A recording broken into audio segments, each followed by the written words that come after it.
तर उदयनराजे यांच्या कार्यकर्त्यांचा हा जल्लोष शेवटच्या फेऱ्यांमध्ये उदयनराजेंनी आघाडी घेतलेली आहे। सुरुवातीच्या फेऱ्यांमध्ये शशिकांत शिंदे यांची आघाडी होती, मात्र शेवटच्या फेऱ्यांमध्ये उदयनराजेंनी आघाडी घेतल्यानंतर कार्यकर्त्यांनी आता उदयनराजेंच्या नावाचा गुलाल उधळण्यास सुरुवात केली आहे।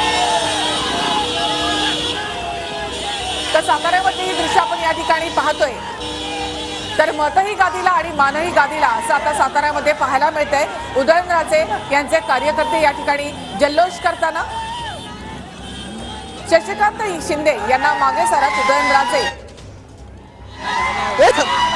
यांनी आता आघाडी घेतलेली आहे आणि ती ही दृश्य आपण या ठिकाणी पाहतोय। दुसरी आहे ती म्हणजे रत्नागिरी सिंधुदुर्गामधली नारायण राणे विजयाच्या दिशेने त्यांची वाटचाल सुरू असताना नितेश राणे आणि कार्यकर्त्यांकडून इथे जल्लोष केला जातोय। कोकणामध्ये भाजपचं कमळ फुलतंय। तर महायुती 17 आणि महाविकास आघाडी 30 जागांवर आघाडीवर, तर एनडीए 292 आणि इंडिया आघाडी 234 जागांवर आघाडीवर।